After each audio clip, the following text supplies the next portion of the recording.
પહેલા તો અહીંયા જેટલા બહેનો બેઠા છે એમણે ખાસ તાળીઓ પાડવી પડશે ભાઈઓ માટે. બિચારા શેકાઈ ગયા પણ હલ્યા નથી હજુ. બીજી વિનંતી કે આ પાછળ જે ઓડિયન્સ ઊભી છે અહીંયા વચ્ચે આવીને ગોઠવાઈ જાઓ, થાકી ગયા છે. આવી જાઓ, આવી જાઓ. અને ત્રીજું કે અહીંયા જેટલા જેકેટ પહેરીને બેઠા છે એ કાઢી શકો છો, વાંધો નહીં, 12:30 થઈ ગયા. ફર્સ્ટ ઓફ ઓલ મને 10:30 કહેવામાં આવ્યું હતું, પણ મારી ગાડી કારણ કે પ્રાઇવેટ હતી લેટ થઈ ગઈ એટલે લેટ પહોંચ્યો છું. મેં વિનંતી કરી હતી કે આ કાર્યક્રમ શરૂ કરી દો, હું વચ્ચેથી જોઈન કરીશ, પણ વડાલીનો પ્રેમ એવો છે કે ના સાહેબ તમે આવો પછી જ ચાલુ કરીશું. એટલે ખૂબ ખૂબ આભાર કે 1 કલાકનો ડિલે સહન કર્યા છતાં પણ આટલી બધી સંખ્યામાં આટલો બધો પ્રેમ જે છે એ વરસાવ્યો છે. ત્યાર સુધી કે પહેલા માળે પણ ઓડિયન્સ છે, બારીની અંદર પણ ઓડિયન્સ છે. જમીને બેઠા જમ્યા વગર તો ખેંચાશે, ખેંચાશે. અવાજ નથી આવતો બરાબર. ખેંચાશે. મારે બાકી છે પણ જમવાનું. પણ nonetheless, I guess મને જાણીને ખૂબ આનંદ થયો કે આ નગરની અંદર માધ્યમિક શાળા 1952-53 થી શરૂ કરવામાં આવી છે. એટલે એ પોતે એક જાતનું મોટિવેશન છે કે જે નગર આટલા વર્ષોથી શિક્ષણ સાથે જોડાયેલું છે એને ખરેખર કામ બીજા અને સાથે વડાલી કેળવણી મંડળ ઘણા બધા કાર્યક્રમોમાં જવાનું થાય છે. આવા બહુ જૂજ ઓર્ગેનાઇઝેશન જોવા મળે કે જેમાં માત્ર કેળવણી અને નગરનું નામ સામેલ છે, કોઈ જાતિ, કોઈ ધર્મ, કોઈ સંપ્રદાયનું નામ જેની અંદર મળેલું નથી અને માત્ર કેળવણી ઉપર ફોકસ કરે છે. એટલે કેળવણી મંડળના જે પણ હોદ્દેદારો છે એમને પણ ખૂબ ખૂબ અભિનંદન પાઠવું છું અને આભાર વ્યક્ત કરું છું. જેમ પટેલ સાહેબે શરૂઆતમાં કીધું કે જ્યારે મને મળવા આવ્યા ઓફિસમાં ત્યારે મેં એવું કીધેલું કે હું અમદાવાદ બહાર કોઈ કાર્યક્રમમાં જતો નથી, કારણ કે એ જો કરવાનું ચાલુ કરું તો પછી નોકરી મૂકી દેવી પડે એવું થાય. પણ ફોર્ચ્યુનેટલી પછી અમૃતભાઈએ અને ઈશ્વરભાઈએ જેમ અમૃતભાઈએ કીધું કે એથ્લીટ રહ્યા છે, 100 મીટરની દોડમાં એમનો રેકોર્ડ લગભગ 25-26 વર્ષ પછી તૂટ્યો અને ભાલા ફેંક, બરછી ફેંક પણ કરેલું. એટલે એવા એથ્લીટના હાથમાં આપણે આવી ગયા હોઈએ તો ક્યાંથી છૂટવા મળે. એટલે તારીખો આગા પાછી કરીને મેં છેલ્લે કીધું કે હું આ તારીખે રજા ઉપર છું. હું ગયો તો એકચ્યુઅલી ફરવા, પણ પછી આ તારીખ અનુકૂળ આવતી હતી એટલે રજા એક દિવસ ટૂંકાવી અને પ્રવાસ એક દિવસ ટૂંકાવી અને કીધું આજે વડાલી જઈ આવી. અને અહીંયા આવીને ખબર પડી કે આ શાકભાજીનું નગર છે. તો પાછળથી ખબર પડી, બાકી ઘરેથી લિસ્ટ લેતો આવો છે મમ્મી પાસેથી. પણ nonetheless, આજે જ્યારે કેળવણી મંડળના ઉપક્રમે આપણે બધા અહીંયા ઉપસ્થિત છે, મારી આગળના જે વક્તાશ્રીઓ છે એમણે સરકારી નોકરીની પરીક્ષાની તૈયારી કઈ રીતે કરવી, શું ધ્યાન રાખવું, શું ન રાખવું, એ બધા વિશે વિગતે વાત કરી.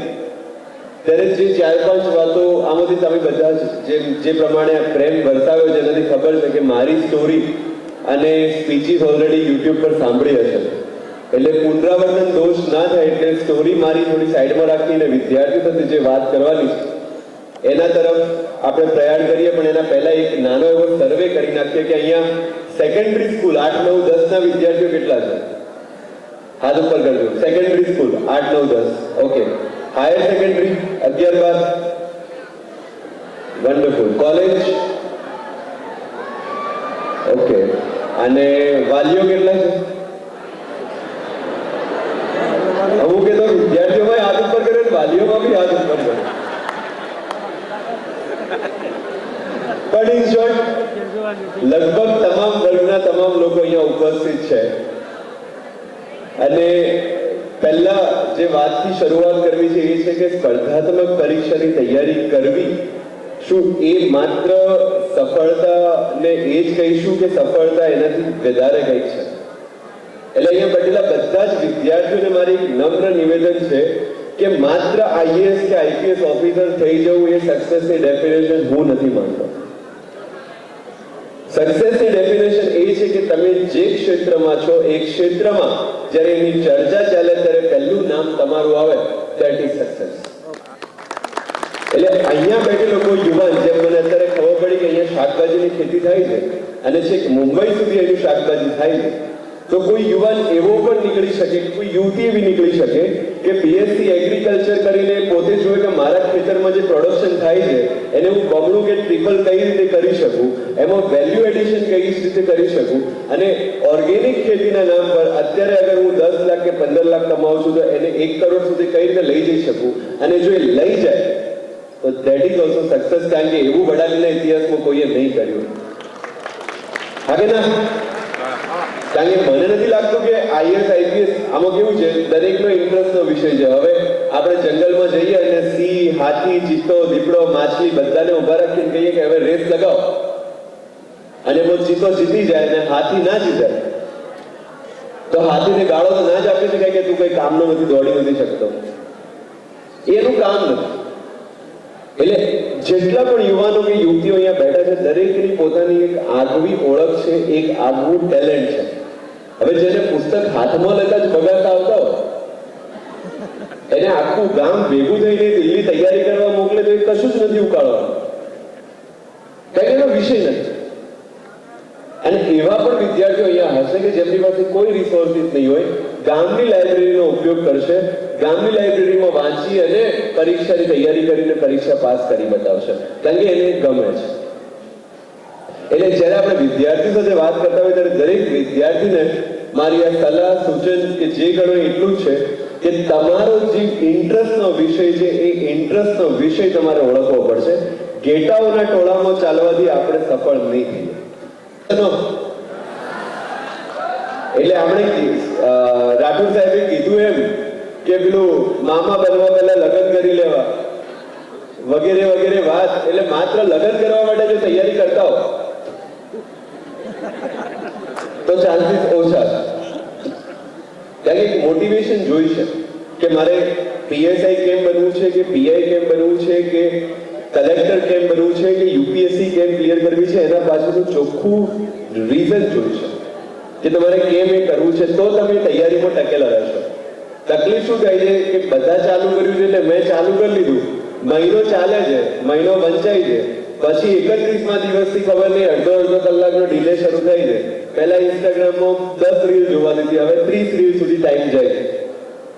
અને પછી મારા જેવો કોઈ મળે, સાહેબ મોટિવેશન ક્યાંથી લાવવું? કોઈ એની દુકાન તો છે નહીં કે કોઈ મેડિકલ એનું પ્રિસ્ક્રિપ્શન પણ નથી મળતું મોટિવેશન. સાહેબ તમે તૈયારી કરતા ત્યારે કઈ રીતે કરતા? હું જ્યારે તૈયારી કરતો દિલ્હીમાં ત્યારે 12 કલાક વાંચતો. અમુકને મોત થઈ ગઈ. સવારે 6 થી લઈને રાત્રે 11 સુધી, વચ્ચે કોચિંગના ક્લાસીસ ઇન્ક્લુડ કરીને. પણ એવો મને થાક કે કંટાળો નહોતો આવતો. મુદ્દો આ છે. મને અત્યારે પણ કોઈ મારું ગમતું પુસ્તક આપી દે તો હું કદાચ 4 કલાક સલગ બેસીને વાંચીશ તો મને ચા કે પાણી યાદ નહીં આવે, કે મોબાઈલ પણ યાદ નહીં આવે. સમજાયું કહેવા માંગુ? દરેક વ્યક્તિનો કોઈ ગમતો વિષય. અહીંયા જેટલા લોકોને વાંચવામાં કંટાળો આવે છે અથવા મોટિવેશન નથી મળતું અથવા મોબાઈલથી ડિસ્ટ્રેક્ટ થવાય છે, આમાંથી એવા કેટલા છે જેને આ સમસ્યાથી પીડિત છે કે મોબાઈલના કારણે થોડું ધ્યાન આગળ પાછું થઈ જાય છે? બિંદાસ હાથ ઉપર વાલીઓથી કરી શકે, વાંધો નથી. હવે આ જેટલા લોકોએ હાથ ઉપર કર્યો છે એ હું ગેરંટી મારું છું કે એમના ગમતું મૂવી થિયેટરમાં લગાવીને બેસાડી દઈએ 3 કલાક. પુષ્પા 2 યાદ આવશે? મોબાઈલ નહીં આવે. રવિવાર સવારે પેલું ક્રિકેટ રમવા ભેગા થતા હોઈએ 6 કલાક, એ વખતે ફોન યાદ આવે ના. એનો મતલબ કે જ્યારે ગમતું કામ કરીએ છીએ ત્યારે ડિસ્ટ્રેક્શન્સ નથી નડતા, પણ પરાણે કશું કરવા બેસીએ ત્યારે મોબાઈલ યાદ આવે, ઇન્સ્ટાગ્રામ યાદ આવે, સ્નેપચેટ યાદ આવે છે. તો આમ ધક્કા મારે તો ક્યાં સુધી જોઈશું? એટલે મારી 2 હાથ જોડીને વિનંતી છે કે જે લોકો સ્પર્ધાત્મક પરીક્ષાની તૈયારી કરવા માંગે છે, પહેલા પોતાની જાતને ચકાસી લેજો. પુસ્તકથી પ્રેમ હોય, વાંચન ગમતું હોય અને ભવિષ્યમાં સરકારી નોકરીમાં જે પણ પ્લસ માઇનસ છે એ બધા એક્સેપ્ટ થતા હોય તો એ તૈયારી ચાલુ કરવાની. જેમ કે અત્યારે મને કોઈ કે આ નાઇટ કરવાની આવે તમારે અઠવાડિયામાં 1 વાર, તો કંટાળો નથી આવતો? રાત્રે ક્યારેક 2 વાગે ફોન આવે જવું પડે તો કંટાળો નથી આવતો? એ બધું મને ખબર હતી એટલે હું નોકરીમાં આવ્યો છું. હવે કંટાળો આવે તો નોકરી સાથે અન્યાય છે. કદાચ 10ની કલાક જગ્યાએ 12 કલાક 14 કલાક કદાચ 18 કલાક બંદોબસ્ત કરવો પડે. વાઇબ્રન્ટ ગુજરાત કે G20 જેવી ઇવેન્ટ હોય તો અમે કરેલા છે 18 કલાક. પણ ત્યારે હું એવું ના કહી શકું કે આ કેમ આવું છે, કેમ કે મને ખબર છે કે જે નોકરી માટે મેં તૈયારી કરી છે એનો આ ભાગ છે, એનો આ પાર્ટ એન્ડ પાર્સલ છે. એટલે જે કોઈ પણ પરિસ્થિતિમાં અથવા જે કોઈ પણ સ્ટ્રીમ માટે તમે મહેનત કરો છો એના પ્લસ માઇનસ એક્સેપ્ટ કરીને તમારે ચાલવાનું છે. કારણ કે આજના 5 વર્ષ નહીં, પછીના 15 વર્ષ, 20 વર્ષ ને 25 વર્ષમાં પણ તમે એમાં ખુશ રહી શકતા હોવા જુઓ તો તમારે આ કામ કરવાનું છે.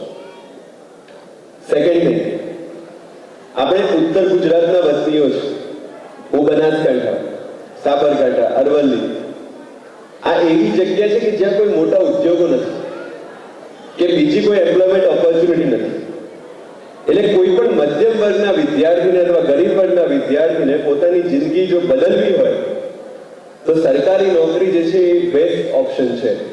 એવું મને કોઈ કે મારા बचपन में કીધેલું कि अगर मिडिल क्लास वाले को अपनी लाइफ चेंज करनी है 180 डिग्री तो education is the only option. आप IAS IPS बन जाओ, दूसरी मिनट से आपकी लाइफ चेंज हो जाएगी. एंड दैट्स द रीजन કે આ નોકરી પ્રત્યે મારો આટલો લગાવ હતો કે મારે આ પરીક્ષા આટલી રીતે પાસ કરવી હતી. અને એવું થયું. જે મોમેન્ટે એક્ઝેક્ટ ડેટ કહું તો 27મી એપ્રિલ 2018 જ્યારે રિઝલ્ટ આવ્યું સાંજે 6:45 વાગ્યા આસપાસ, અને જેવું ખબર પડવા લાગી મારો ફોન રાત્રે 2 વાગ્યા સુધી બંધ નતો થતો. અને એવા લોકો જે ક્યારે ભાવ નતા પૂછતા, કોંગ્રેચ્યુલેશન. તમને શું કહેવા માંગુ છું? તો એ મધ્યમ વર્ગના વિદ્યાર્થીની દશા અને દિશા બંને આ UPSC ના એક રિઝલ્ટે રાતોરાત બદલી નાખી. એટલે તમને જો એવી ઈચ્છા હોય કે મારે મારી લાઈફને ચેન્જ કરવી છે, બિઝનેસ કદાચ 15 વર્ષ, 20 વર્ષ, 25 વર્ષ લઈ લે, ખેતીવાડી પણ કદાચ એટલો સમય લઈ લે, બીજી કોઈ પણ તમે પ્રવૃત્તિ કરો તો એમાં પણ સમય માંગી લે, મે બી ક્રિકેટ હોય કે સિંગિંગ હોય કે ડાન્સિંગ હોય. પણ આ એક વસ્તુ એવી છે કે જે રાતોરાત તમારું સ્ટેટસ જે છે બદલી શકે છે. પહેલા જે માગાવાળા ના પાડતા હતા એ તાત્કાલિક હા પણ પાડી શકે.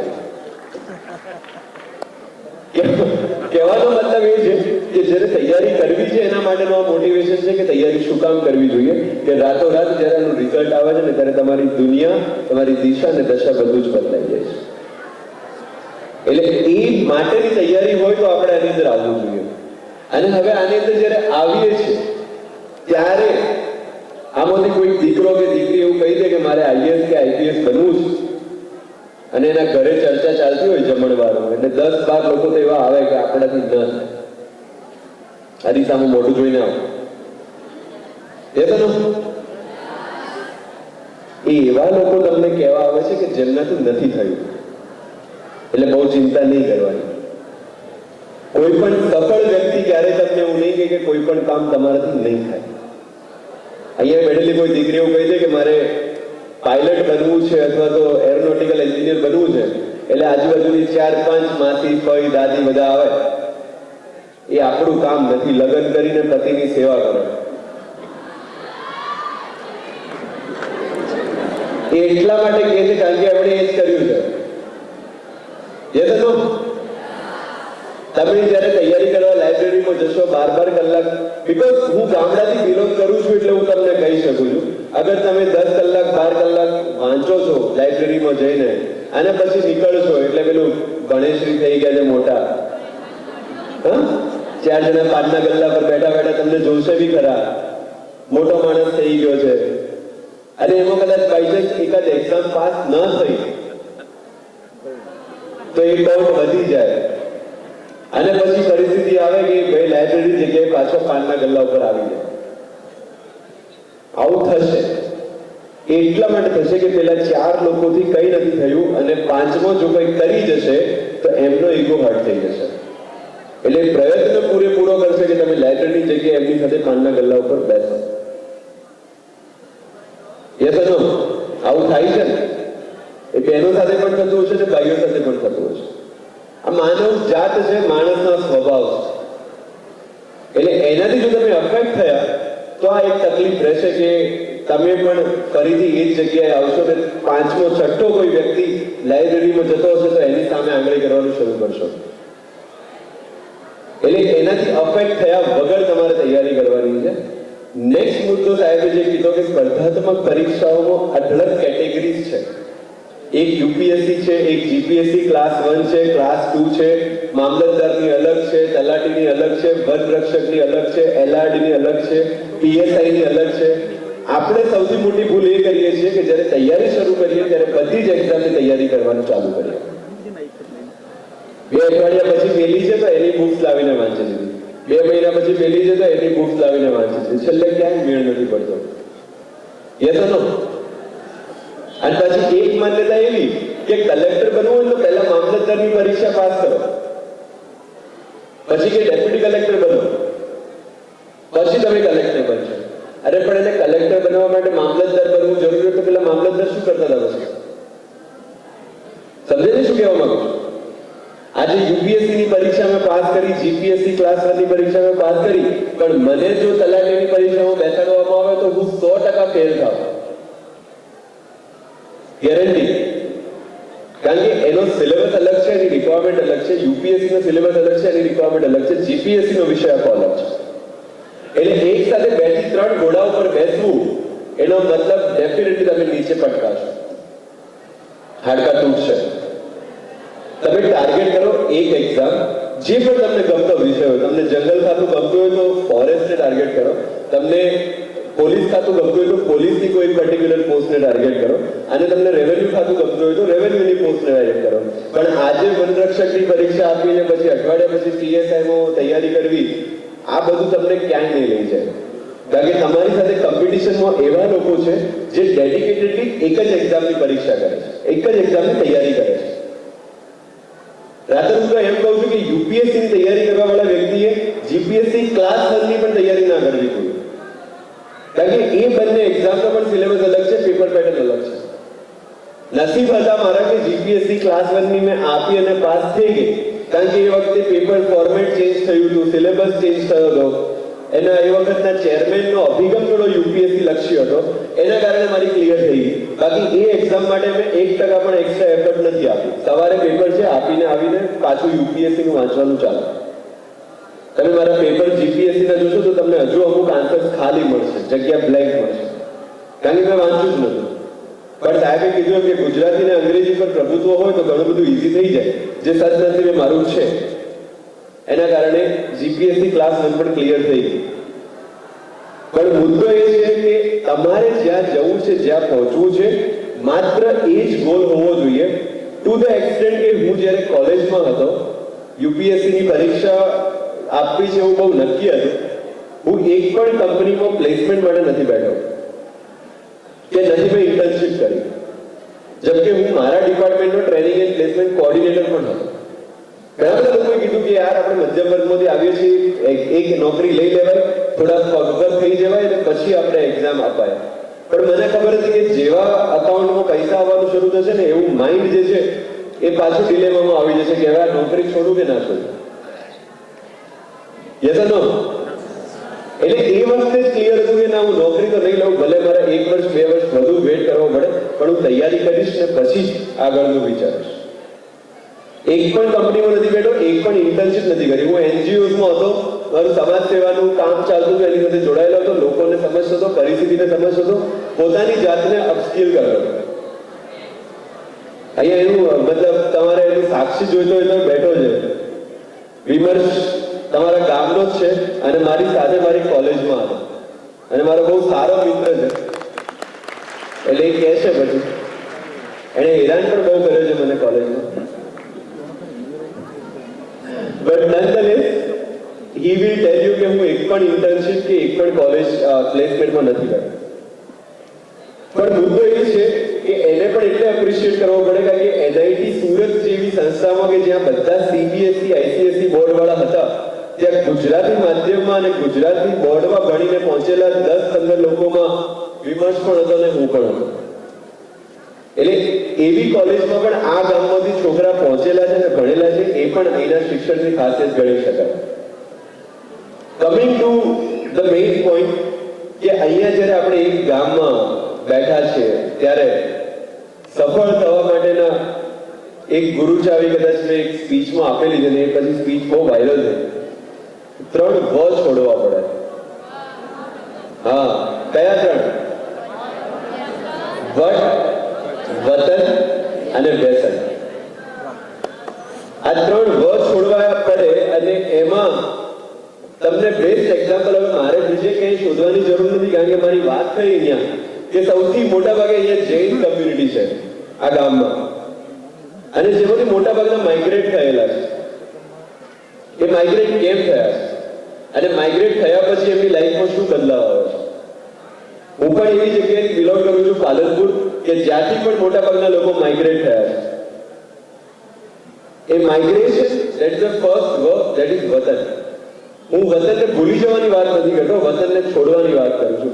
આજે વડાલીમાં માધ્યમિક શાળા, ઉચ્ચતર માધ્યમિક શાળાનો અભ્યાસ કરીને વિદ્યાર્થી અથવા વિદ્યાર્થીનીએ ફરજિયાત કોઈક મોટી સ્કૂલમાં, મોટી કોલેજમાં જવું જોઈએ, કોઈક બીજી સિટીમાં જવું જોઈએ. ત્યાંથી ભણીને માસ્ટર્સ માટે કદાચ એનાથી મોટી સિટીમાં જવું જોઈએ, અને નોકરી માટે પણ બહાર જવું જોઈએ. એ નોકરી મેળવ્યા પછી, પગભર થયા પછી વતનમાં પાછા આવીને ઈશ્વરભાઈ કે અમૃતભાઈ જે સેવા કરે છે એવી સેવા ગામને આપવી જોઈએ. પણ એના માટે જરૂરી છે કે પહેલા અહીંથી બહાર નીકળવું પડે, દુનિયા શું છે એને જાણવી પડે. મેં આ કીધું કે વતન છોડવું જોઈએ, લોકો એવું લઈ લીધું કે ભૂલી જવાની વાત નથી. તમારા કમ્ફર્ટ ઝોનમાંથી બહાર નીકળવાની વાત છે. અહીંયા જે પણ માહોલ છે આપણને મજા આવે છે, અને જ્યાં સુધી મજા આવે છે ત્યાં સુધી પ્રગતિ નહીં થાય. જેટલા પણ મહાન માણસો છે એ તમામ લોકોએ પોતાનું ઘર જે છે એ છોડ્યું છે, અને ત્યારે એ લોકો મહાન બન્યા છે. અને એની શરૂઆત આજથી નથી, ભગવાન શ્રી રામના જમાનામાંથી છે. તમે વિચારો, અયોધ્યા છોડી જ ના હોત તો આપણને ભગવાન શ્રી રામ ના મળ્યા. એથી વિશેષ ભગવાન કૃષ્ણનું જીવન જુઓ, આખું જીવન માઇગ્રેશન છે. ગોકુળ, વૃંદાવન, મથુરા, દ્વારકા, કુરુક્ષેત્ર.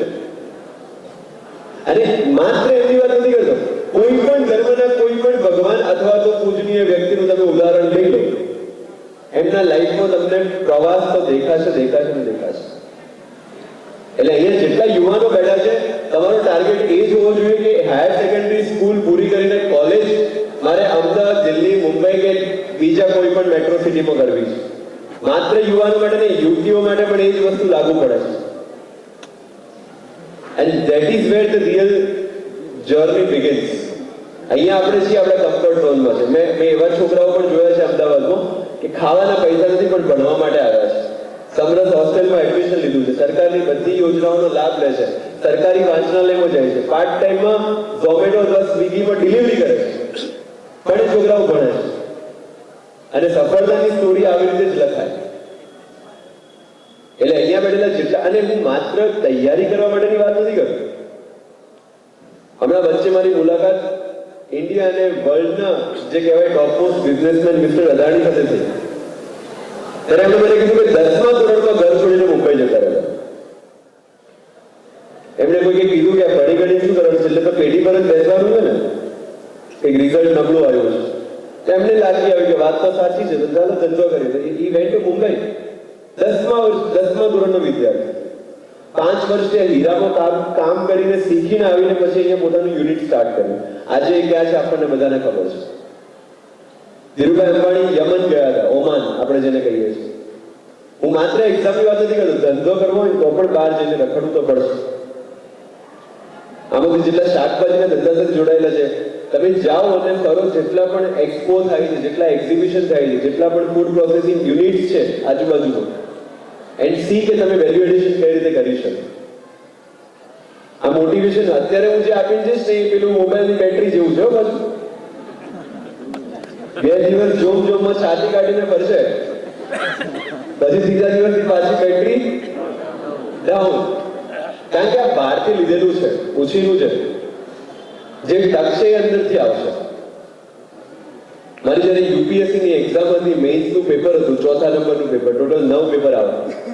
સવારે 9 વાગ્યાનું પેપર હતું. 8:30 મારી સ્કૂટી જે સ્લીપ થઈ ગઈ, ડાબા હાથમાં વાગ્યું, પગમાં વાગ્યું, માથામાં વાગ્યું.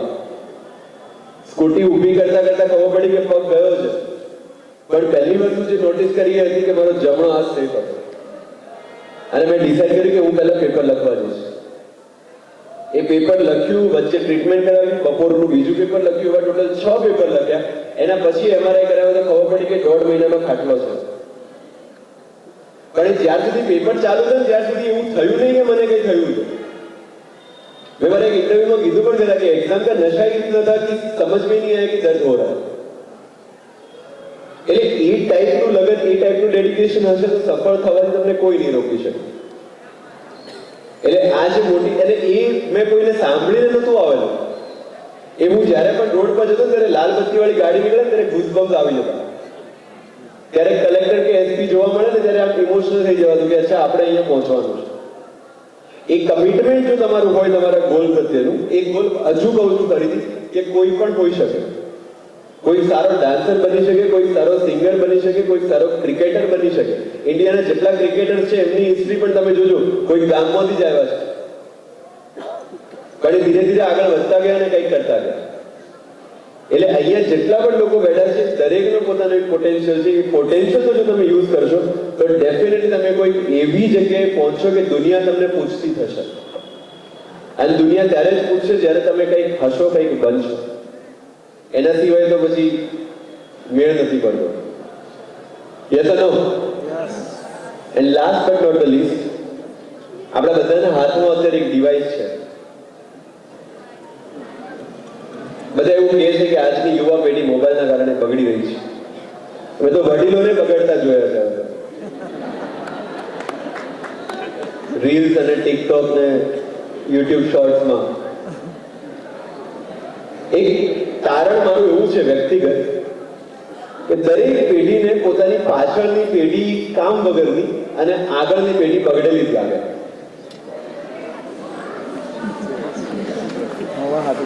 તમારા પપ્પાને એવું લાગતું છે કે તમારા દાદાને કઈ આવડતું નથી, તમે હાથમાં રહ્યા નથી. તમારા દાદાને એવું લાગતું છે કે એમના પપ્પાને કઈ નતું આવડતું, એમનો છોકરો પીઝામાં. હા કે ના? સામાન્ય, સર્વસામાન્ય તારણ મેં જે જોયું છે આજ. હવે આજની જે પેઢી છે, અત્યારે જે બાળકો સેકન્ડરી, હાયર સેકન્ડરીમાં અને કોલેજમાં છે, એ એવા બાળકો છે જે જન્મ્યા ત્યારથી જ 4G અને 5G પેઢી છે. બરાબર? લકીલી મારો જન્મ 95નો છે એટલે મોબાઈલ વગરનો જમાનો પણ થોડો જોયો છે. 2G પણ જોયું, 3G પણ જોયું, LTE પણ જોયું, 4G પણ જોયું અને હવે 5G પણ લખેલું આવે છે. પણ આમાંથી ઘણા બધા એવા છે જેમણે શરૂઆત 3G 4G થી કરી છે. હા કે ના? અને પછી એવું કહેવામાં આવે કે તમારે મોબાઈલથી દૂર રહેવું, તો હું એવું માનું છું કે એ એક ભૂલ ગણાશે. કોઈ પણ ગેજેટ, કોઈ પણ ટેકનોલોજી, કોઈ પણ ફેસિલિટી એ હંમેશા એના ડબલ સાઈડ હોય, એનો ફાયદો પણ હોય અને એનું નુકસાન પણ હોય. આજે રેલવે જતી હોય તો આપણે એવું કહીએ કે રેલવે પસાર કરીશું તો રેલવેથી ફાયદો થશે, પણ તમે રેલવેના ટ્રેક પર જઈને સૂઈ જાઓ તો પછી કહો કે રેલવે નુકસાન કરે છે. એવું આનું પણ છે. અને જેટલું ફાયદા માટે વાપરી શકો એટલું વાપરો. આનો સૌથી મોટો ફાયદો એ થયો છે કે જે વિદ્યાર્થીને અમદાવાદ કે ગાંધીનગર જઈને ભણવું પોસાય નથી કે દિલ્હી જઈને ભણવું પોસાય નથી, એ તમામ માટે તમામ એકેડમી અને તમામ વિડીયોઝ હવે આના ઉપર અવેલેબલ છે. તમામ ન્યૂઝપેપર આના ઉપર અવેલેબલ છે. એટલે જેના માટે 20,000 રૂપિયા મહિને ખર્ચો થતો હતો એ 200 રૂપિયાના રિચાર્જમાં હવે પોસિબલ છે. તો આ ફાયદામંદ છે કે નુકસાનમંદ? પણ આ નુકસાન ત્યારે કરે જ્યારે આનો ઓવરડોઝ થઈ જાય. Yes or no? ઓવરડોઝ ક્યારે થાય કે યુટ્યુબ પર લેક્ચર સાંભળતા સાંભળતા પેલું ઇન્સ્ટાગ્રામનું નોટિફિકેશન આવે, બહુ ઈચ્છા થાય એટલે નોટિફિકેશન ટચ કરીએ, પછી મેસેજ વાંચ્યું, કોઈએ રીલ મોકલી છે, એ રીલ ખોલીને જોઈ, જેવી 30 સેકન્ડની રીલ પૂરી થાય એટલે આંગળી ઓટોમેટિક ઉપર જાય, એટલે બીજી આવે, ત્રીજી આવે, ચોથી આવે, એમ કરતા કરતા પેલો એક મેસેજ તમને અડધા કલાકમાં પડે. હા કે ના? બસ અહીંયાથી નુકસાનની શરૂઆત. એટલે તમે જ્યારે મોબાઈલ ફોન વાપરો છો ત્યારે તમારી પાસે બહુ ક્લિયર હોવું જોઈએ કે પહેલી વસ્તુ કે આ ઇન્સ્ટાગ્રામ અને વોટ્સએપના નોટિફિકેશન બંધ હોવા જોઈએ. નોટિફિકેશન બંધ હોવા જોઈએ, કારણ કે નેટ યુટ્યુબનો વિડીયો જોવા માટે તો ઇન્ટરનેટના કારણે નોટિફિકેશન તો આવશે, પણ અગર મેં સંયમ રાખીને નોટિફિકેશન બંધ કરી દીધા છે અને માત્ર 1 કલાકના વાંચન પછી હું નોટિફિકેશન ખોલીને જોઉં તો મને નુકસાન થવાની શક્યતા ઓછી. Yes no? સેકન્ડ થિંગ કે બની શકે ત્યાર સુધી પુસ્તકનો ઉપયોગ કરો, જ્યાં શક્ય નથી ત્યાં જ ડિજિટલ સ્ક્રીન અથવા તો મોબાઈલનો ઉપયોગ કરવાનો છે. અને આનો જે તમે ફોર એક્ઝામ્પલ ઇન્સ્ટાગ્રામમાં તમે 10 પેજ ફોલો કરો છો, ગુજ્જુ આ ને પેલો ફલાણો અમદાવાદી ને વગેરે વગેરે, એની સાથે તમે પીએમઓનું પેજ ફોલો કરો, સીએમઓનું કરો, ઇન્ફોર્મેશન ડિપાર્ટમેન્ટનું કરો, તમામ મિનિસ્ટ્રીના કરો, તમામ ધ હિન્દુ છે, ઇન્ડિયન એક્સપ્રેસ છે, ગુજરાત સમાચાર છે, સંદેશ છે, એના પેજ ફોલો કરો. તો તમે ટાઈમપાસ માટે પણ જો ઇન્સ્ટાગ્રામ ખોલીને બેઠા છો ને તો 15 માંથી 10 મિનિટ તો તમને એવી આવશે કે જેમાં તમે કંઈક નવું જાણીને બહાર નીકળશો. Yes no? તો આ ગુજરાતી માઇન્ડ છે કે હું ગમે ત્યાં મારો ટાઈમ ઇન્વેસ્ટ કરું તો મારો ફાયદો અથવા તો નફો તો લઈને મારે નીકળવું પડશે. બીજું, તમારા સ્ક્રીન ટાઈમને એનાલાઇઝ કરો કે કઈ એપ્લિકેશનમાં વધારે ટાઈમ ખવાય છે તો એ મૂકી દઈએ, એ એપ્લિકેશનને બંધ કરી દઈએ. અને ગેમ્સ જે આપણે મોબાઈલમાં રમીએ છીએ એને ગ્રાઉન્ડ પર રમવાનું ચાલુ કરો. અત્યારે સૌથી મોટો વિષય જે મને દેખાતો હોય ચિંતાનો કે જે ગ્રાઉન્ડ પર રમાતી ગેમ્સ છે ને એ બધી મોબાઈલ પર શિફ્ટ થઈ રહી છે. પણ એવું મજા નહીં આવે લાંબા ગાળે. એટલે તમામ અહીંયા કેળવણી મંડળ ઉપસ્થિત છે, ગામના આગેવાનો ઉપસ્થિત છે.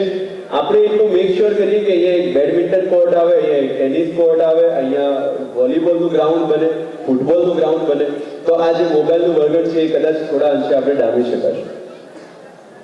અને સિન્સ અહીંયા વાલીઓ પણ બેઠા છે એટલે છેલ્લી વાત એમના માટે કહીને પછી મારી વાત પૂરી કરીશ કે કોઈ પણ વસ્તુ, આ મોબાઈલ હોય કે ટીવી હોય, અમારા જમાના અત્યારે જે મોબાઈલની ફરિયાદ સૌથી વધારે છે ને, અમે જ્યારે નાના હતા ત્યારે ટીવીની ફરિયાદ એટલી હતી.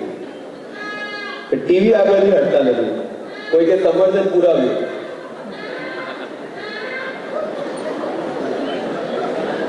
અતિશય ખુશી થઈ છે ભાઈને, જે પણ હોય.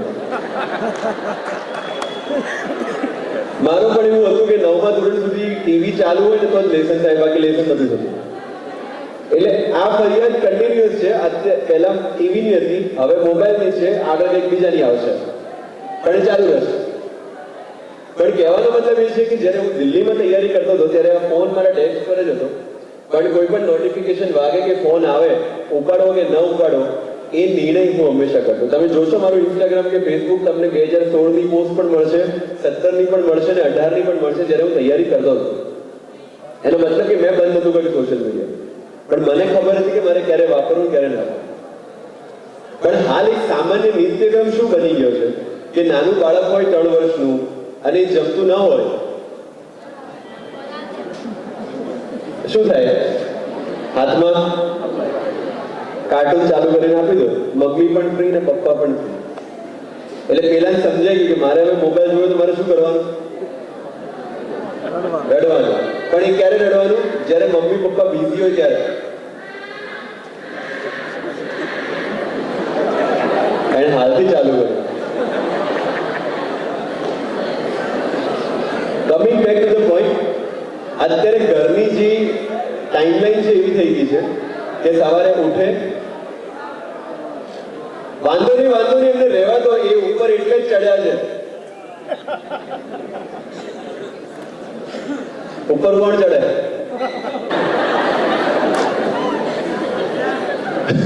ના, આપણે નામકરણ નથી કરવું.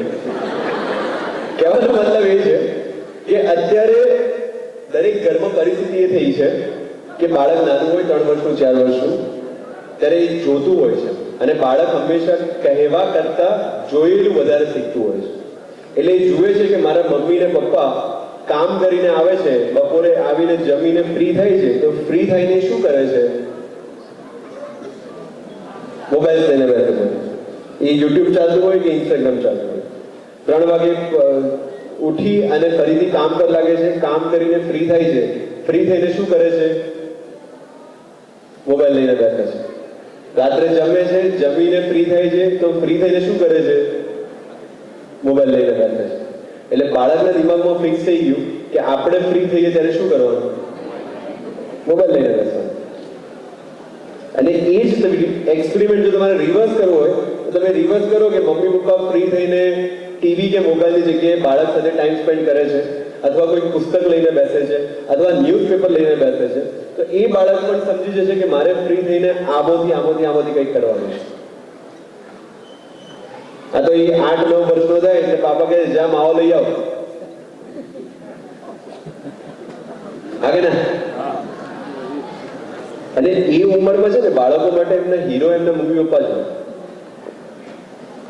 એટલે એ જુએ કે મારા પપ્પા માવો માંગે છે અથવા બીડી કે સિગરેટ માંગે છે, તો અગર મારા પપ્પા આ કરતા હોય ને તો આ વસ્તુ સારી જ હોય, ભલે આખી દુનિયા જે કહે છે. અથવા મારા મમ્મી આ કરતા હોય તો આ વસ્તુ સારી જ હોય, ભલે આખી દુનિયા જે કહે છે. એટલે એના દિમાગમાં પહેલાથી અપ્રુવલ મળી ગયું કે મારે પણ આ કરવાનું છે, ભલે દુનિયા આખી ના પાડતી હોય, હું એટલા માટે કરીશ કારણ કે મારા મમ્મી પપ્પા કરે છે. એટલીસ્ટ તમે માવો ન છોડી શકતા હો તો એટલું એન્શ્યોર કરો કે તમે તમારા બાળક પાસે ક્યારે નહીં મંગાવો અને બાળકના દેખતા ક્યારે નહીં ખાઓ. આટલું થઈ શકે કે નહીં?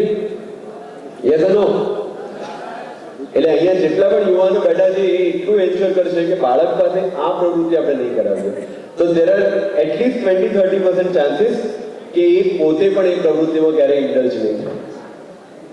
આ બધું ઘરમાંથી જ આવે છે. એટલે આજે મારે મેઇન વાત કરવાની હતી એ મેં કરી લીધી.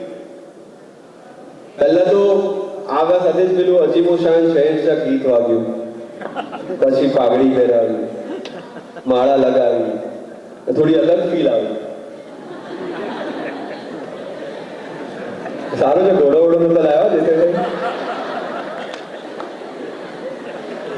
પણ મારી 2-2.5 કલાકની અમદાવાદની સફરનો થાક ત્યારે ઉતરી ગયો જ્યારે હું ઉતર્યો અને સામે બાળકો પેલા ઓટોગ્રાફ માટે કાગળ ને પેન લઈને ઉભા હતા અને જે વેલકમ થયું, જે લોકોએ પ્રેમ આપ્યો, જે તાળીઓ પડી, એનાથી 2-2.5 કલાકનો જે થાક છે ઉતરી ગયો. અને એનાથી વિશેષ આનંદ ત્યારે થયો જ્યારે આટલા તડકામાં બેસીને પણ આટલી શાંતિથી આ ગામે મને સાંભળ્યો અને આટલો પ્રેમ આપ્યો એ બદલ ખરેખર હૃદયથી બધાનો આભાર વ્યક્ત કરું છું. અને last but not the least, અહીંયા બેઠેલા દરેક યુવાનને યુવતીને મારી ગમતી પંક્તિ જે છે સમર્પિત કરીને મારી વાત પૂરી કરું છું. મેં કીધું એમ કે તમારું સપનું તમને ગમે એ રાખો, એની પાછળ લાગી જાઓ, મચી પડો, સફળતા ચોક્કસથી તમને મળશે, પણ મોટિવેશન જે છે એ અંદરથી આવવું જોઈએ, તો જ તમે આ રેસમાં જે છે એ લાંબા સુધી ટકી શકશો. અને મારી ગમતી પંક્તિથી મારી વાત પૂરી કરું છું કે ઉગાડે એમ કદી ઉગવાનું નહીં, ઉગાડે એમ કદી ઉગવાનું નહીં, આપણે તો આવડ ને બાવળની જાત, ઉગવાનું હોય ત્યારે પૂછવાનું નહીં. Thank you so much. જય હિન્દ, જય ભારત. આજના મોટિવેશનલ કાર્યક્રમમાં ઉપસ્થિત સૌ મંચસ્થ મહાનુભાવો અને સૌ વિદ્યાર્થી ભાઈઓ બહેનો, અમે આભારી છીએ આજના આપણા મુખ્ય વક્તા માન્ય શ્રી સફીન હસન સાહેબના.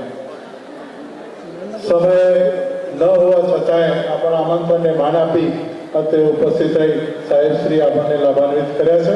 એવા આજના મુખ્ય વક્તા સફીન હસન સરનું આ પ્રસંગે હું હાર્દિક આભાર માનું છું. આજના આપણા બીજા વક્તા ડૉક્ટર બી.સી. રાઠોડ સાહેબ અધ્યાપકીય કારકિર્દી સાથે જોડાયેલા અને બધો જ જે બાયોડેટા છે લઈને આવેલા, સરસ વિશ્લેષણ પણ કેટલાક ડેટાનું એમને કરી આપ્યું. એવા રાઠોડ સાહેબને પણ આ પ્રસંગે વડાલી કેળવણી મંડળ અને આપ સૌથી હાર્દિક આભાર માનું છું. ત્રીજા વક્તા શ્રી જયરામભાઈ દેસાઈ ગ્રંથાલય સાથે જોડાયેલા સાહેબશ્રી પણ આપણા આમંત્રણને માન આપી ઉપસ્થિત રહ્યા છે. સાહેબશ્રીનો પણ ખૂબ ખૂબ આભાર.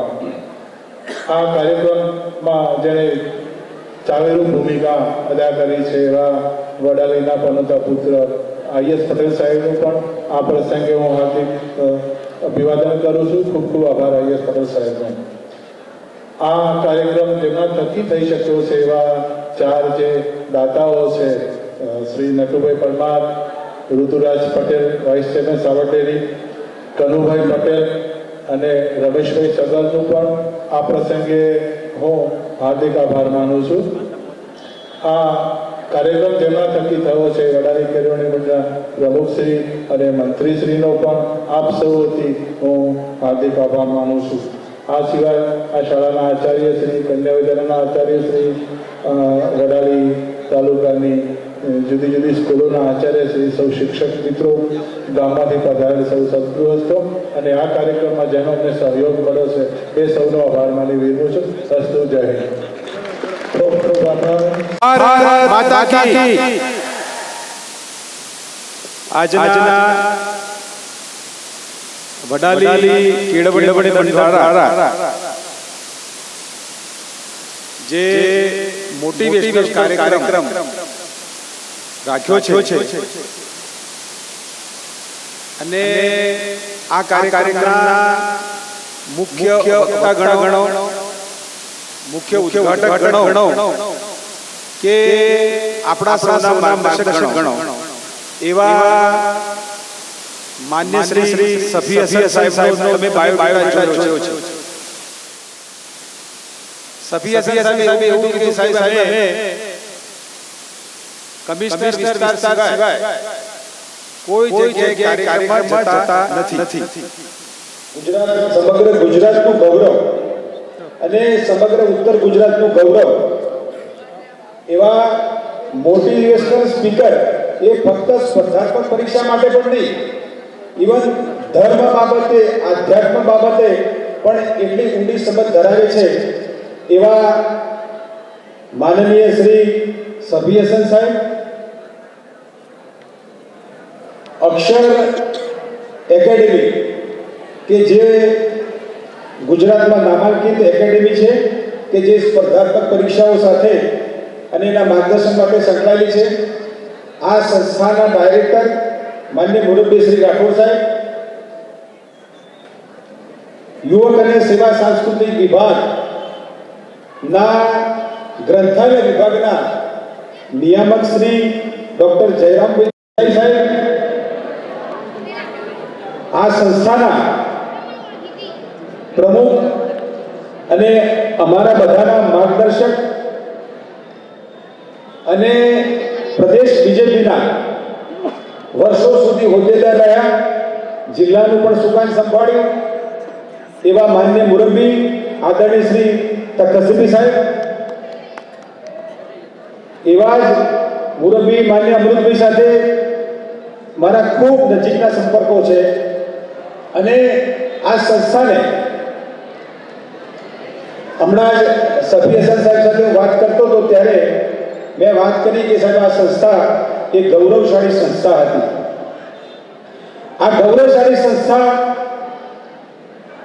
પ્રગતિની આ બે જોડી થઈ, એક પ્રમુખ થયા તકસીબી સાહેબ અને એક અમૃતભાઈ દેસાઈ કે જે મંત્રી તરીકે વર્ષોથી આ સંસ્થાને અને સંસ્થાના બાળકો માટે કે ઇવન ગામ માટે કે આ વિસ્તાર માટે પ્રગતિ માટે ખૂબ કામગીરી કરી છે એવા મારા પરમ આદરણીય મિત્ર. અને આજે હું ઘણા લોકોને ખબર નહીં હોય કે અમૃતભાઈ સાહેબ છે એ યુનિવર્સિટીના જનરલ ચેમ્પિયન હતા અને 100 મીટર દોડ અને બરછી ફેંકમાં ગુજરાત પ્રદેશમાં એમનો પ્રથમ ક્રમાંક આવતો હતો. એવા મારા દોડવીર મિત્ર માન્ય મુરબ્બી શ્રી અમૃતભાઈ સાહેબ, બીજા મારા મિત્ર નટુભાઈ પરમાર સાહેબ કે જેવા પ્રદેશ મોરચાના હોદ્દેદાર છે એવા શ્રી નટુભાઈ પરમાર સાહેબ,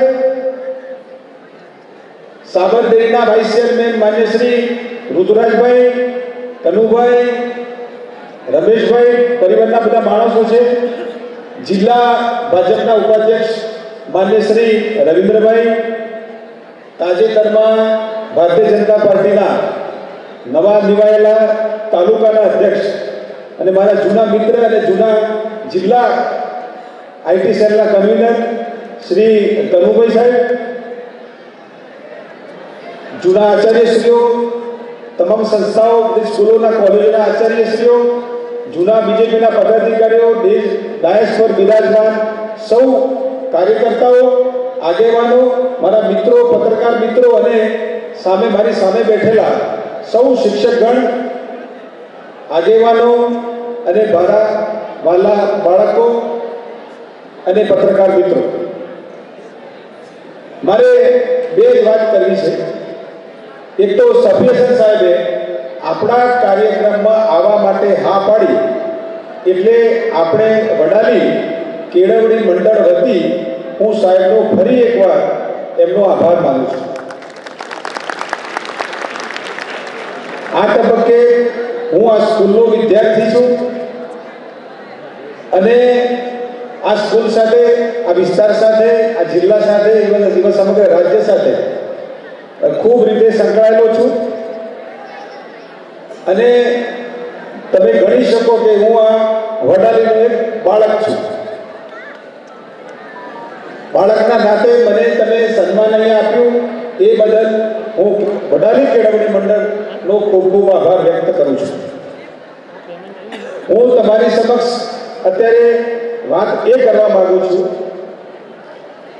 એક જ વાત મારા મુદ્દાની કરવી છે કે જે બાળકો, હું આ સ્કૂલમાં જ્યારે ભણતો ત્યારે તોફાની સ્ટુડન્ટ હતો, તો મને બધા ટીચર એવું કહેતા કે ભાઈ આને કોઈ ભેંસો ચારવા પર રાખશે નહીં. પરંતુ તમારા મગજમાં અથવા તો તમે કોઈ પણ નાના કુટુંબમાંથી આવતા હો, નાના પરિવારમાંથી આવતા હો, ઇવન તમારે 11મા ધોરણ કે 12મા ધોરણ અથવા 10મા ધોરણમાં અથવા કોલેજમાં 35%ના પણ તમે સ્ટુડન્ટ હો, એમ છતાં જો તમે ફર્મ ડિટર્મિનેશન હોય તમારી પાસે કે મારે આ બનવું છે અથવા તો મારે આ પ્રાપ્ત કરવું છે, તો ઓટોમેટિક તમારો એ માર્ગ પ્રશસ્ત કુદરત કરતી હોય છે. એટલે આવેલા કોલેજના બધા વિદ્યાર્થીઓ કે સ્કૂલના જે વિદ્યાર્થીઓ 11-12ના વિદ્યાર્થીઓ છે અને વાલીઓ પણ અહીંયા ઉપસ્થિત છે, તો મારે વધુને કહેતા એક જ વસ્તુ કરવી છે કે જે બાળકો પોતે નક્કી કરે કે મારે આ બનવું છે તો એ 100% બની શકે છે અને બધી વ્યવસ્થાઓ સરકારમાં છે. બીજી વાત મારે સરકારની કરવી છે. આપણા દેશના વડાપ્રધાન અને ગુજરાત રાજ્યના તત્કાલીન મુખ્યમંત્રી નરેન્દ્રભાઈએ જે સ્પર્ધાત્મક પરીક્ષાઓ જે લેવાય છે, જે બોડીઓ છે, દાખલા તરીકે જીપીએસસી હોય, અત્યારે હાલમાં યુપીએસસી છે અથવા તો ગૌણ સેવા છે, તો આ બધાની જે પરીક્ષાઓ લેવાય છે એમાં મોટાભાગના ગ્રામ્ય વિસ્તારમાં લોકોને એવી વ્યવસ્થા, એવું માઇન્ડમાં એવું સેટ હોય છે કે ભાઈ આ તો લાગવગથી જ લોકો નોકરી લેતા હોય છે. આજે હું તમને આ જાહેર સ્ટેજ પર કહું છું કે સરકારે એવી વ્યવસ્થા કરી છે કે ગામડાના નાનામાં નાનો બાળક, નાનામાં નાનો સ્ટુડન્ટ જ્યારે એપ્લિકેશન કરે ત્યારે એ દાખલા તરીકે મની ઓર્ડર કરતા હોય તો ફી પડતા હોય તે 100 રૂપિયા અથવા તો 200 રૂપિયા પોતે ડીવાયએસપી બની શકે, એ ડેપ્યુટી કલેક્ટર બની શકે, સરકારી રજિસ્ટ્રાર બની શકે જિલ્લાનો. એટલે તમારે કોઈ ચિંતા કરવાનું કારણ નથી. અત્યારે હાલનો જમાનો નોલેજનો છે, જ્ઞાન શક્તિનો સમય છે. Knowledge is power. તમારી પાસે જેટલું જ્ઞાન હશે એટલા તમે આગળ વધશો. હવે આજના તબક્કે આપણે બધાએ સફિયસન સાહેબને સાંભળવાના છે, એટલે મારી વાણીને વિરામ આપું છું. મારું જે તમે સ્વાગત કર્યું છે એ બદલ હું ખૂબ ખૂબ ફરીથી એકવાર કેળવણી મંડળ વતી કેળવણી મંડળનો આભાર માનું છું. જય હિન્દ, જય ભારત. મિત્રો, મને વડાલી કેળવણી મંડળ વડાલી તરફથી અત્યારે ઉપસ્થિત રહેવાનું આમંત્રણ મળ્યું એ બદલ હું મંડળનો આભાર વ્યક્ત કરું છું. મારે કોઈ ફોર્માલિટી નથી કરવી, મારે વાત કરવી છે એટલી જ. મંચસ્થ મહેમાનો, અત્રે ઉપસ્થિત આ તાલુકાની જનતા અને મારા વાલા વિદ્યાર્થીઓ, વાત એવી છે મારી કે સારા પુસ્તકને મિત્ર બનાવો. કારણ એવું છે કે હું એક જ્ઞાન મંદિરનો પૂજારી છું.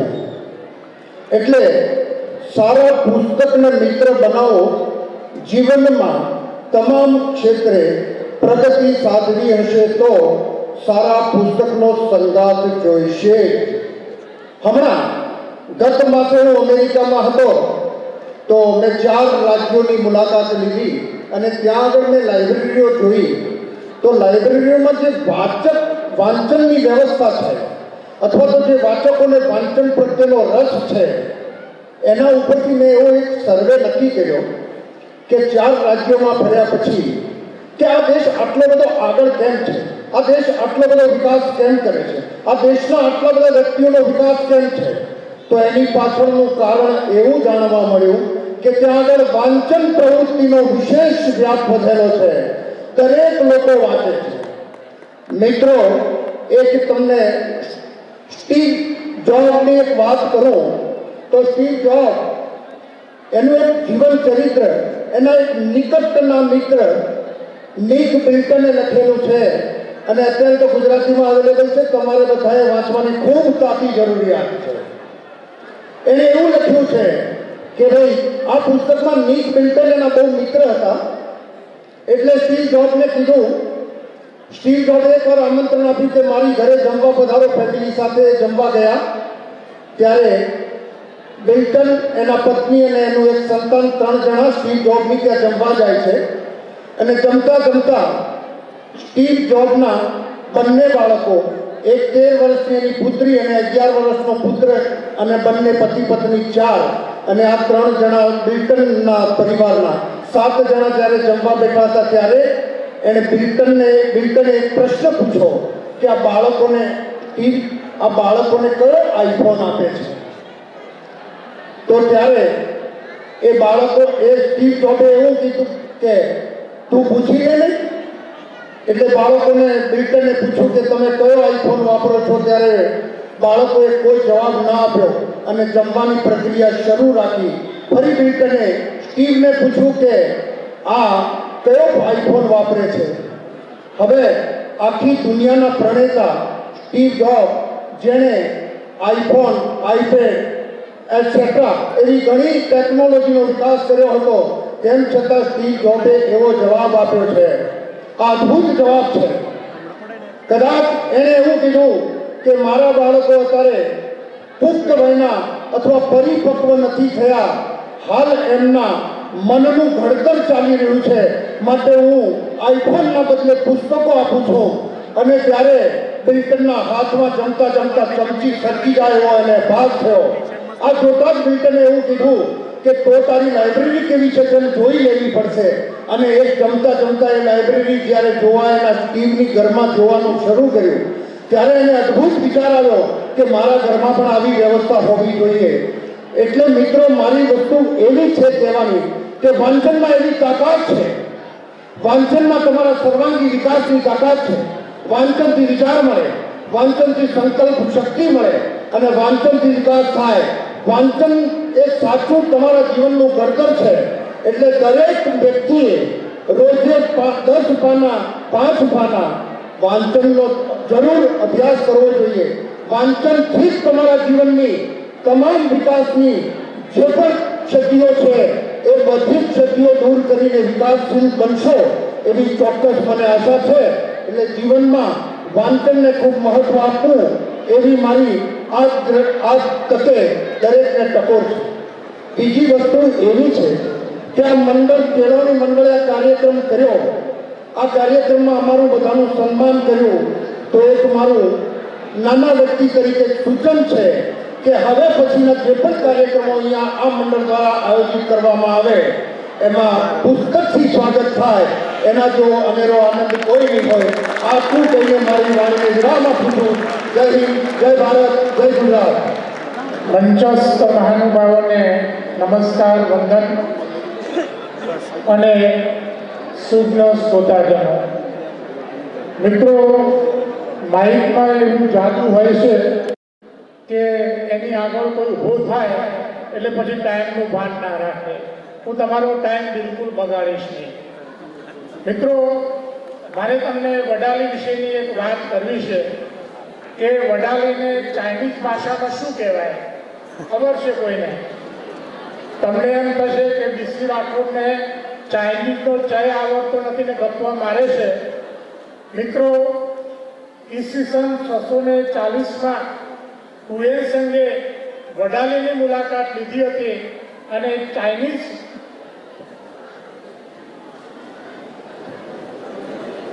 વડાલીની એને મુલાકાત લીધી હતી અને ચાઇનીઝ ભાષામાં વડાલીનું નામ એ ઓચલી છે, ઓચલી. ઇતિહાસમાં વડાલીના 20 જેટલા પ્રાચીન નામો આપણને મળે છે. આપણું જિલ્લા મથક હિંમતનગર એના કરતાં 800 થી 900 વર્ષ જૂનું આ વડાલી શહેર છે. ઉત્તર ગુજરાતમાં વડનગર બાદ આ વડાલી એક જૂનામાં જૂનું હયાત શહેર છે. અને બીજી વાત, ગુજરાતના 33 જિલ્લાઓમાં હું અહીંયા આવ્યો છું એટલે વખાણ કરું છું એવું નહીં, પણ મારો પ્રિય જિલ્લો હોય તો સાબરકાંઠા જિલ્લો છે. મિત્રો, હમણાં થોડાક સમય પહેલાં સાબરકાંઠા જિલ્લાનો મેં વિડીયો મૂક્યો છે સોશિયલ મીડિયામાં. એની મેં વાત કરી છે. 4/2/87 હિંમતનગર કોલેજમાં હું પ્રોફેસર તરીકે આ જિલ્લામાં જોડાયો અને જેટલા 5.5 વર્ષમાં જેટલા પ્રોફેસરો અને આચાર્યો મારા વિદ્યાર્થી થયા છે એટલા બાકીના 27 વર્ષની મારી કારકિર્દીમાં થયા નથી. એટલે આ જિલ્લામાં એક જબરજસ્ત એવું કૌવત પડ્યું છે. અને તખતસિંહ અડિયોળ સાહેબને કોલેજ શરૂ થઈ એ વખતે અમે મળ્યા હતા અને આજે પણ હું એ કહું છું કે આપણે એક એવું અહીંયા વડાલી તાલુકામાંથી દર વર્ષે એકાદો IAS અધિકારી તૈયાર થાય એ માટેનું આયોજન આપણે કરીએ. અને એ માટે 3-4 બાબતો મારે આજે તમને કહેવી છે. પહેલી કેટલીક બાબતો મારે તમને આંકડાકીય વિગતો તમારી સમક્ષ રજૂ કરું છું, એ તમે થોડુંક મગજમાં લેશો. પહેલી વસ્તુ તે છે કે આપણે જ્યારે ખેતીમાં પાક વાવીએ છીએ ત્યારે નક્કી કરીએ છીએ કે કેટલા સમયમાં પાક મળશે. એ ટાઈમ મેનેજમેન્ટ સૌથી મહત્વનું છે. હું તમને 2-3 બાબતો કહું છું, ધ્યાનમાં રાખો કે વર્ગ 4ની નોકરી જો તમને 1 વર્ષ મોડી મળે તો 1 વર્ષનું 2,53,000 તમને નુકસાન જાય. જુનિયર ક્લાર્કની નોકરી તમને 1 વર્ષ મોડી મળે તો 3,12,000 નું નુકસાન થાય. હેડ ક્લાર્કની નોકરી તમને 1 વર્ષ મોડી મળે તો 4,08,000 નું નુકસાન જાય. નાયબ મામલતદારની નોકરી તમને 1 વર્ષ મોડી મળે તો 5,95,200 નું નુકસાન જાય. અને વર્ગ 2ની નોકરી તમને 1 વર્ષ મોડી મળે તો વર્ષે 8,80,000 નું નુકસાન જાય. અને ક્લાસ 1ની નોકરી તમને જો 1 વર્ષ મોડી મળે તો 12,99,000 નું તમને 1 વર્ષે નુકસાન જાય. આ ગણતરી તમારે ધ્યાનમાં રાખવાની છે. મારે તમને એ કહેવાનું છે કે તમે ગ્રેજ્યુએટ થાઓ અને પહેલા જ વર્ષે નોકરી કઈ રીતે મળી જાય એ માટેનું તમારે આયોજન કરવું પડે. અને પહેલી વાત એ છે કે ક્લાસ 4ની નોકરી તમને ગ્રેજ્યુએટ થાય એ પહેલાં મળી જવી જોઈએ. ક્લાસ 3ની નોકરી તમને ગ્રેજ્યુએટ પછીના 1 વર્ષમાં મળી જવી જોઈએ. અને ક્લાસ 2ની જે નોકરી છે એ 2 કે 3 વર્ષમાં તમને મળી જવી જોઈએ. અને એ માટેનું તમારે ચોક્કસ પ્રકારે આયોજન કરવાનું છે. ગ્રેજ્યુએટ પછી 2-4 વર્ષ તમે રખડશો અને ત્યાં સુધી કોઈ નોકરી નહીં મળે તો એ તમને ખૂબ જ મોટું નુકસાન થશે. જેથી પહેલી વાત મારે તમને કરવી છે. બીજી વાત મારે આંકડાકીય બાબતે આપી છે કે ગુજરાતમાં ક્લાસ 1-2 અધિકારી બનવા માટે 900 માર્ક્સની રિટર્ન પરીક્ષા અને 100 માર્ક્સનું ઇન્ટરવ્યુ. એમાં કેટલા માર્ક્સ લાવો તો તમે અધિકારી બની શકો? મારે તમને એની થોડીક વિગત આપવી છે. 2018-19માં જે વિદ્યાર્થીનો પહેલો નંબર આવ્યો આખા રાજ્યમાં પહેલો નંબર આવ્યો એના મેરિટ હતું 52.4%. વિચાર કરો, 55% નહીં, 52.4%. 19-20માં જે પહેલો નંબર આવ્યો એના 53%. અને 2020-21માં પહેલો નંબર આવ્યો સનીકુમાર પટેલ, એના 54.42% માર્ક્સ હતા.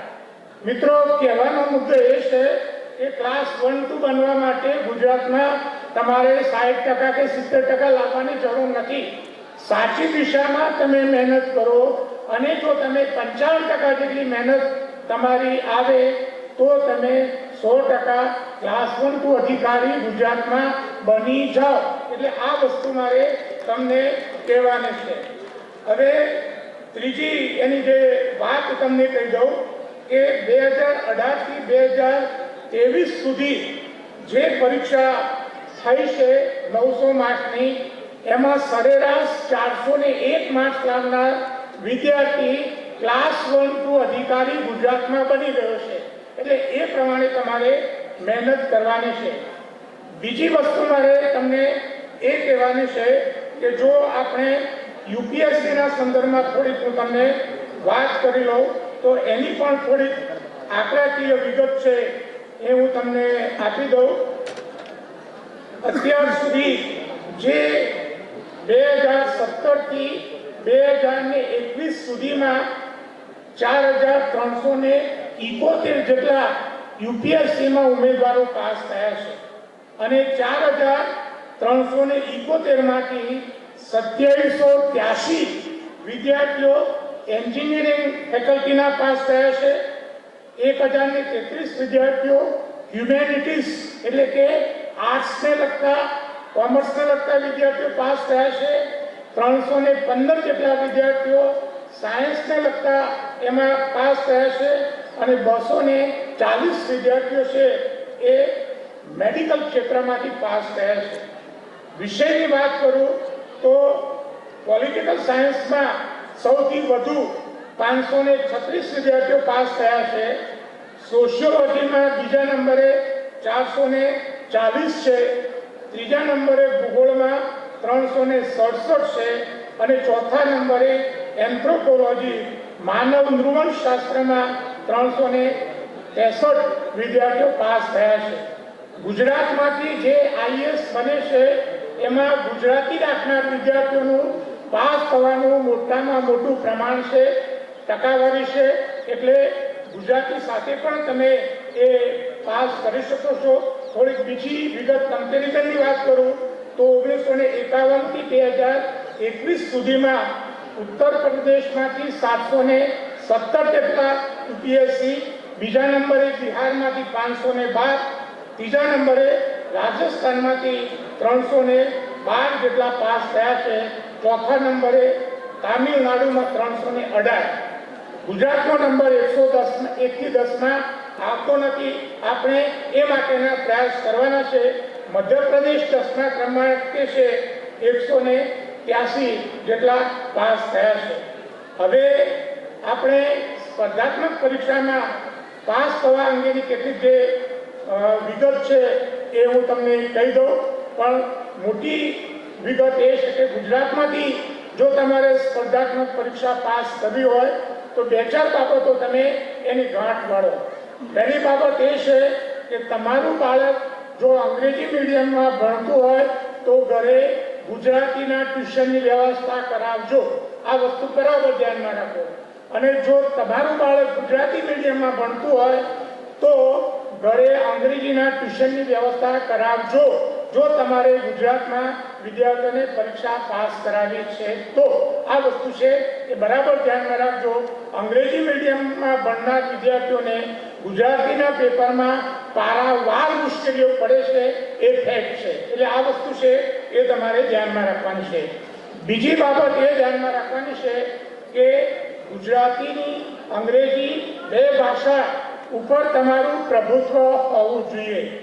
એમાં જો પ્રભુત્વ નહીં હોય તો ગુજરાતમાં નોકરી મેળવવામાં તમને તકલીફ પડશે.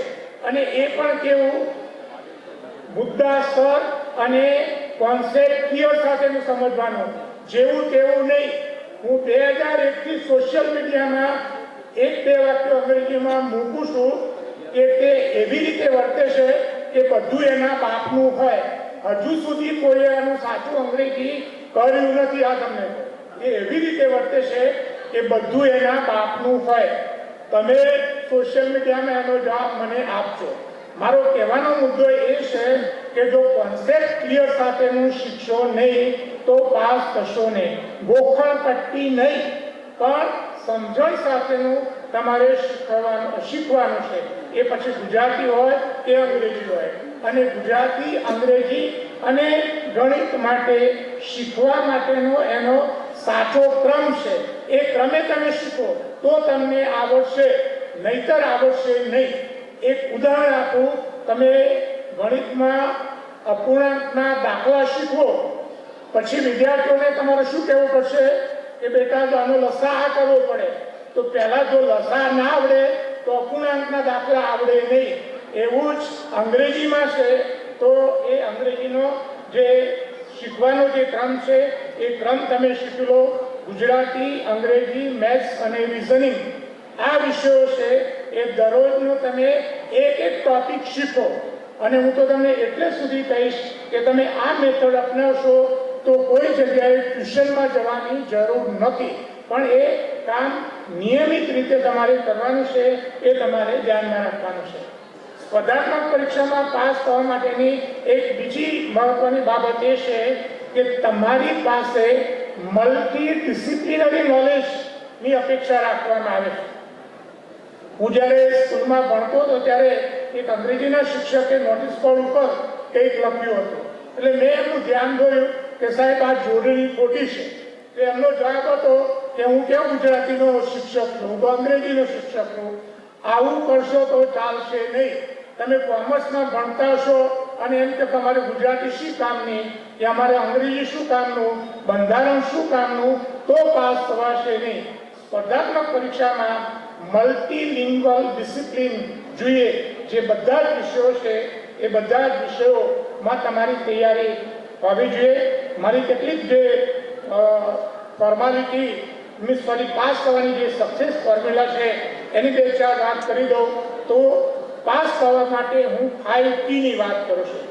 ફર્સ્ટ છે ટી, ટાર્ગેટ, લક્ષ્ય. નક્કી કર્યા વગર કોઈ બસમાં બેસાય નહીં. હિંમતનગર બસ સ્ટેશને જાઓ પણ નક્કી જ ના કર્યું હોય તો તમે ત્યાં જઈ શકો નહીં. એટલે પહેલા તો તમારું લક્ષ્ય નક્કી કરો. કોઈને રોલ મોડલ નક્કી કરો. આઈએસ આપણા અધિકારી અહીંયા આવ્યા છે હસન સર, તેમને રોલ મોડલ બનાવો કે કાલે ઉઠીને મારે ડીએસપી બનવું છે.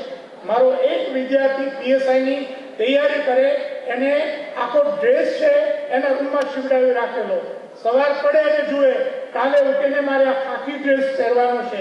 ઊંઘતી વખતે જુએ કે ઉત્તર ગુજરાતનો ચૌધરીનો આ વિદ્યાર્થી પીએસઆઈમાં સારી રીતે પાસ થઈ ગયો. નો ગોલ નો મૂવમેન્ટ. ગોલ નક્કી ન હોય તો ગતિ આવે નહીં. આ પહેલી વસ્તુ છે. બીજી મહત્વની બાબત છે ટાઈમ મેનેજમેન્ટ. જો તમે ટાઈમ મેનેજમેન્ટનું આયોજન નહીં કરો, નો બ્લુપ્રિન્ટ નો સક્સેસ. જો તમે સમયનું ટાઈમ ટેબલ બનાવીને તમે મહેનત નહીં કરો તો સફળ થશો નહીં. નિષ્ફળ અને સફળ વ્યક્તિઓમાં એક વસ્તુ કોમન હોય છે, બંનેની પાસે 24 કલાકનો જ સમય હોય છે. પણ જે સફળ વ્યક્તિ છે એ મિનિટે એનો ઉપયોગ કરે છે અને નિષ્ફળ વ્યક્તિ બહાના કાઢીને એને વેડફી નાખે છે. જે વિદ્યાર્થીઓ શાળા કોલેજમાં ભણે છે, 11-12માં ભણે છે, એવા વિદ્યાર્થીઓને મારી સલાહ એવી છે કે દરરોજનો 1 કલાક તમે કોમ્પિટિટિવ એક્ઝામ માટે ફાળવો. 10-15 મિનિટ અંગ્રેજી શીખો, 10-15 મિનિટ ગુજરાતી શીખો, મેથ્સ રિઝનિંગ શીખો, જીકે શીખો, કરંટ શીખો. એટલે આ વસ્તુ છે. ત્રીજો ટી છે ટૂલ્સ. ટૂલ્સ એટલે સાધન સામગ્રી, મટીરિયલ્સ. જે તમે વાંચો છો, પુસ્તકો છે, એ યોગ્ય પુસ્તકોની તમારે પસંદગી કરવાની રહેશે. વિદ્યાર્થીઓને એક વાત હું ચોક્કસ કહું છું કે જો તમે સારો વકીલ નહીં રાખો તો તમે તમારો કેસ હારી જશો. વિદ્યાર્થીઓને હું એમ કહું છું કે જો તમે યોગ્ય પુસ્તકોની પસંદગી નહીં કરો તો ધાર્યું પરિણામ આવશે નહીં. એટલે એ તમારે ધ્યાનમાં રાખવાનું છે. અને બીજી બાબત જ્યારે એ ધ્યાનમાં રાખવાની છે કે પુસ્તકો એ પ્રાણવાયુ છે અને પીડીએ એ વેન્ટિલેટર છે. આ તમારે ધ્યાનમાં રાખવાનું છે. પુસ્તકો ઉપર ભાર મૂકશો તો જ પાસ થવાશે. સોશિયલ મીડિયાની પીડીએફ ઉપર માત્ર જો તમે ફોકસ કરશો તો પાસ થવાશે નહીં. તે તમારે ધ્યાનમાં રાખવાનું છે. ચોથો ટી છે તે છે ટેકનિક. તૈયાર કરવાની સાચી રીત, સાચી મેથડ અપનાવો. હાર્ડવર્કની સાથે સાથે તમારે સ્માર્ટ વર્ક કરવાનું છે. નોટ્સ બનાવો, તૈયાર કરો, અંડરલાઈન કરો. દરેક વિદ્યાર્થીની પાસે ગુજરાતનો ભારતનો રાજકીય અને ભૂપૃષ્ઠ નકશો લાવો અને શોર્ટમાં કઈ રીતે તૈયાર કરો એ વસ્તુ જો તૈયાર કરશો તો તમે સારી રીતે તૈયાર કરશો. અને છેલ્લી જે એની બાબત છે તે છે ટેસ્ટિંગ. તમે જે શીખો છો એનું ટેસ્ટ થાય, પ્રોપર ટેસ્ટિંગ થાય, એનું ઇવેલ્યુએશન થાય, ટેસ્ટ આપતા રહો તો એમાં તમે પાસ થશો. બીજી 2-4 વાતો હું કહીશ કે સ્પર્ધાત્મક પરીક્ષા માટેના 2-4 સૂત્રો એ છે કે કોઈને ના આવડે એ મને તો આવડવું જોઈએ તો જ મેરિટમાં આવાય, કારણ કે જે મેરિટમાં હશે એનું સિલેક્શન થવાનું છે. બીજી બાબત, કશું જ છોડવું નહીં. કેટલીક વાર એવું કહેતા હોય કે ભાઈ રિઝનિંગ ના ફાવતું તો છોડી દેવાનું, પણ કશું છોડવાનું નહીં. એક વખતે કોન્સ્ટેબલની પરીક્ષામાં રિઝનિંગના 47 માર્કના પ્રશ્નો પૂછાયા અને જેમણે છોડી દીધું એ બધા રોતા હતા. એટલે આ વસ્તુ છે એ ધ્યાનમાં રાખો. ત્રીજી બાબત છે, પરીક્ષા જાણે કે કાલે જ લેવાની છે એ રીતે તૈયાર કરો. હજુ તો તારીખ જાહેર થઈ છે તેઓ વાંચવાની, એવું નહીં. ચોથી બાબત એ છે કે હાથમાં ઓર્ડર આવે ત્યાં સુધી મહેનત કરો. પરીક્ષા પૂરી થાય ચોપડા મૂકી દેવાના નહીં. એટલે આ વસ્તુ છે એ ધ્યાનમાં રાખો. ગોખણ પટ્ટીને સાચી સમજણ, પ્રેક્ટિસ મેક્સ એ મેન પરફેક્ટ. તમારી જે પ્રેક્ટિસ કરશો તો એમાં તમને 100% સફળ મળશે. દોરડું અને પથ્થર, એમાં મજબૂત પથ્થર છે પણ રોજે રોજ જો પેલું દોરડું ઘસાય તો પથ્થર ઉપર પણ કાપા પાડી શકે છે. એટલે આ વસ્તુ છે એ તમારે ધ્યાનમાં રાખવાની છે. અને ગુજરાતમાં ક્લાસ 1-2 અધિકારી બનવું એ એકદમ સહેલું છે. 900 માર્ક્સની જે પરીક્ષા થાય છે એમાં ગુજરાતી, અંગ્રેજી અને એસએના પેપર, આ 3 પેપરમાં 250 ઉપરનો ટાર્ગેટ રાખો.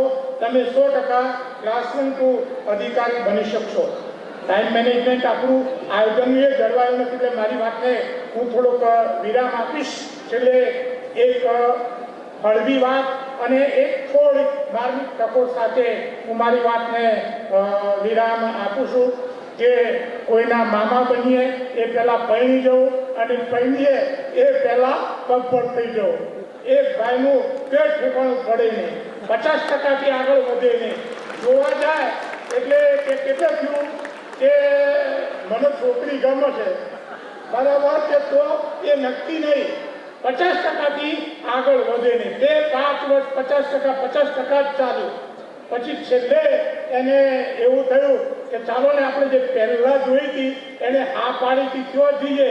એટલે ત્યાં એ પેલો જોવા ગયો એ ગામે ત્યારે બેન હતી એને કહ્યું કે બેટા જો તારા મામા આવે છે કે